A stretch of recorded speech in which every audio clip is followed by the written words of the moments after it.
Baik, dalam video kali ini saya akan menjelaskan tentang algoritma dalam mengenerate tata letak yang bernama multiple. Jadi multiple kepanjangannya adalah multi-floor plan layout evaluation.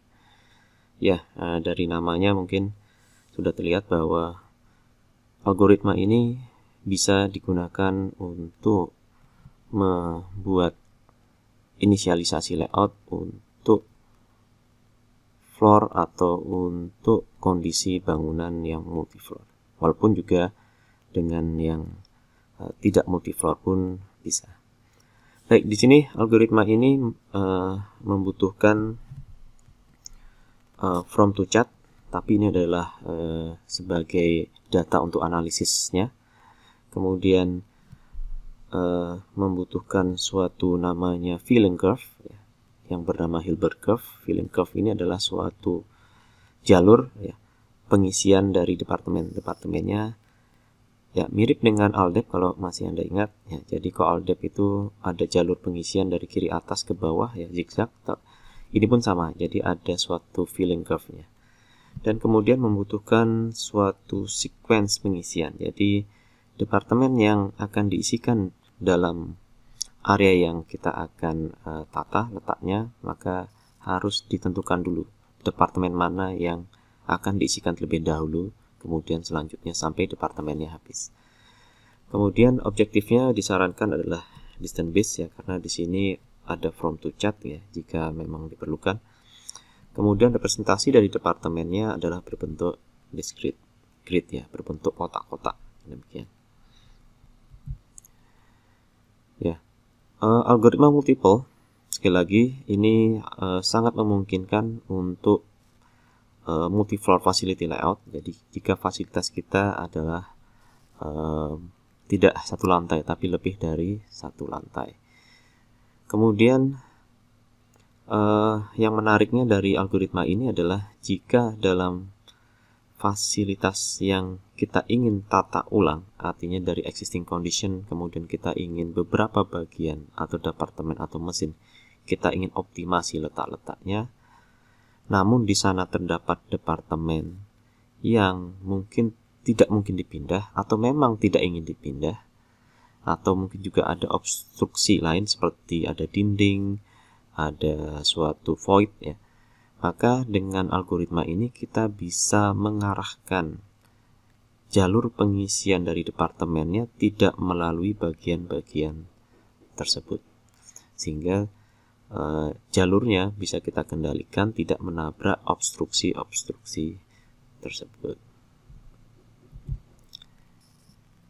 Ya, bagian yang penting dalam algoritma multiple ini adalah adanya filling curve ya, yang di sini disebut sebagai Hilbert curve. Jadi apa itu Hilbert curve? Jadi Hilbert curve itu adalah suatu curve ya, atau suatu laluan jalur yang nanti kita buat secara intuitif ya, yang akan mengisi seluruh space, seluruh blok atau seluruh grid yang kita sediakan sebagai tempat nanti departemen itu ada, dan bergerak dari grid satu ke grid yang lain. Dan tentu saja perpindahannya adalah bergerak dari satu grid kemudian bergerak ke grid yang berdekatan, sehingga semua grid akhirnya nanti terlewati oleh curve ini sampai selesai tentu saja. Ya, inilah contoh cara mengisi menggunakan filling curve atau Hilbert curve ya. Misalnya kita punya space demikian 1, 2, 3, 4, 5, 6, 7, 8, ada 8 grid, 2, 4, 6, 8 ada 8 grid ya, sebagai tempat di mana kita akan menempatkan departemen ya. Kemudian kita bisa membuat, ini salah satu contoh saja, membuat filling curve dimulai dari start dari kiri bawah ya. Kemudian jalurnya bergerak ke atas misalnya ya, ke yang grid yang terdekat di atas, kemudian bergerak ke kanan, dan terus demikian secara intuitif bebas begitu ya.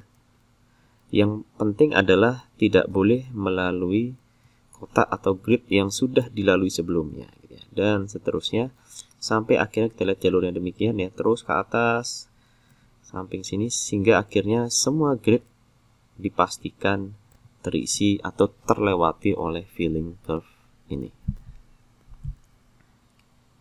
Ya, ini ada contoh ya bagaimana suatu filling curve ya, kita bisa atur sedemikian rupa. Misalnya di sini ada area yang akan kita atur, kita tempatkan departemen-departemennya. Kemudian namun di sini kita lihat yang warna hitam ini adalah suatu tempat obstruksi. Bisa berupa departemen, bisa berupa bagian lain yang memang tidak bisa dipindah dan tidak ingin kita ubah-ubah lagi gitu ya. Sehingga yang kita bisa lakukan adalah, misalnya contohnya saya akan mulai dari kiri bawah gitu ya. Proses pengisiannya misalnya adalah inilah filling curve-nya ya, saya bergerak demikian. Kemudian bergerak demikian. Nah, di sini kita bisa hindari proses pengisian yang bagian hitam ini dengan misalnya alurnya diberikan naik demikian gitu ya. Dan seterusnya gitu ya. Dan silakan bisa diteruskan hingga akhirnya seluruh grid ini akan terlewati oleh filling curve tersebut.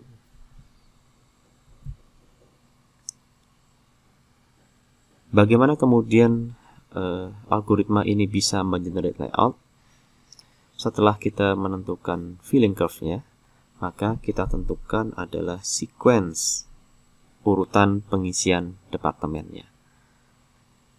Nah, di sini urutannya itu seperti apa? Bebas. Jadi bisa dengan random atau bisa menggunakan metode-metode lain yang justru kita yakini lebih mendekati kondisi optimalnya. Misalnya, kita bisa menggunakan urutan pengisiannya dengan MST, Modified Spanning Tree, atau menggunakan core lab, atau apapun ya, agar sequence-nya itu lebih mendekati proses optimum nantinya.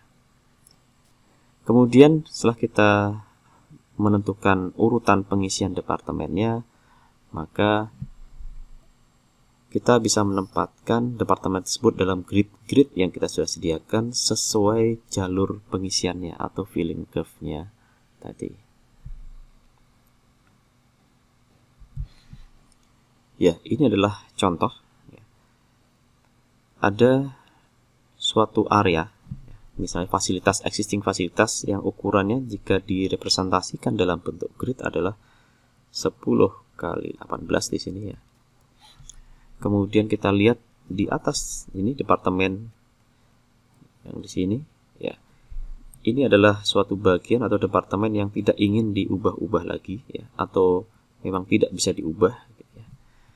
Dan ada 6 departemen yang akan dicoba dicari lokasi optimumnya, di mana masing-masing punya luasan grid kotak ya. B itu udah 20 kotak, C 15 dan seterusnya, H ada 5. Nah, kemudian kita akan letakkan di bawah di sini ya. Nah, kita lihat filling curve-nya adalah dimulai dari tengah demikian ya di sini. Kemudian bergerak ke kiri seterusnya gitu ya. Ada trace jalur ini sehingga akhirnya berakhir di sana ya. Itu adalah filling curve-nya. Nah, kemudian adalah kita lihat di sini bahwa filling curve sudah, luas area sudah ada, maka kemudian kita bisa yang salah satu yang perlu adalah sequence ya. Ini adalah contoh sequence pengisiannya adalah bahwa departemen C diisi dulu, masuk dulu, kemudian B, kemudian D, kemudian H, F, kemudian E. Ya, tentu saja sekali lagi urutannya ini bebas ya, apakah memang random ataukah dari hasil perhitungan sebelumnya atau bahkan dari rel chart begitu, silahkan begitu. Ya, kemudian kita lihat di sini sesuai dengan urutan pengisiannya, maka kita lihat kalau dimulai dari tengah begini ya, kemudian diisi C dulu, maka diisi 15 kotak dulu, 1, 2, 3, 4, 5 dan 15 terisi gitu ya, di sini sampai C. Ya, kemudian dilanjutkan dengan B ya, di sini mulainya B adalah di sana berisi 20, maka akan terisi demikian. Selesai di sini juga, maka selanjutnya adalah D, kemudian H dan seterusnya, akhirnya semua bisa terisi sehingga kita bisa mendapatkan satu inisial layout berdasarkan tadi ya, sequence, filling curve, dan juga area dari departemennya. Ya, setelah kita mendapatkan ini, tentu saja analisisnya bisa kita lakukan misalnya menggunakan distance base. Misalnya kita punya data flow, maka kita bisa menghitung flow dikali jarak perpindahannya. Tentu saja perhitungan jarak bisa menggunakannya Euclidean, menggunakan Manhattan, atau apapun metode yang bisa digunakan. Ya, bagaimana kemudian algoritma ini bisa mengenerate alternatif layout yang lain? Jadi ada banyak cara bagaimana dengan algoritma ini kita bisa membuat alternatif layout yang lain. Salah satu cara adalah dengan mengubah urutan pengisiannya. Bagaimana cara mengubahnya? Bisa dengan cara pairwise exchange, ya, pairwise exchange. Jadi urutan pengisiannya dikombinasikan. Sebagai contoh, saya balik slide sebelumnya. Ya, sebagai contoh ini adalah CBDHFE gitu ya, urutan pengisiannya. Nah, misalnya kita lakukan pairwise exchange secara satu-satu, dilihat dari sebelah sini. Misalnya kita tukar B dengan C ditukar, maka urutannya seperti apa. Kemudian dilakukan filling ya, dengan urutan yang berbeda. Kemudian B sama D ditukar, ya, maka kemudian sekuennya seperti apa, B sama E ditukar, dan seterusnya, sehingga semua kemungkinan kombinasi penukaran pairwise-nya ada, sehingga kita bisa bayangkan banyak sekali kombinasi hasil layout yang bisa dihasilkan. Jadi sekali lagi, itu cara pertama dengan memodifikasi atau mengubah urutan sekuen pengisiannya secara sistematis, salah satunya menggunakan pairwise exchange. Ya. Nah, yang menjadi tantangan adalah bahwa akan dihasilkan bentuk departemen yang irregular gitu ya. Sehingga nanti dalam proses analisisnya, apalagi menghitung titik beratnya jika Anda menggunakan distance base, maka cukup kompleks, sehingga ini memang perlu perhatian khusus dalam Anda menganalisisnya, terutama diakibatkan akibat ukuran dari bentuk dari departemennya itu bisa irregular. Ya, alternatif yang lain dalam kita menjelit layout adalah dengan cara mengubah filling curve-nya. Di sini ada dua contoh ya, salah dua contoh saja. Yang A adalah yang Anda bisa lihat dimulai dari kiri, kemudian berakhir kembali di sana, gitu ya.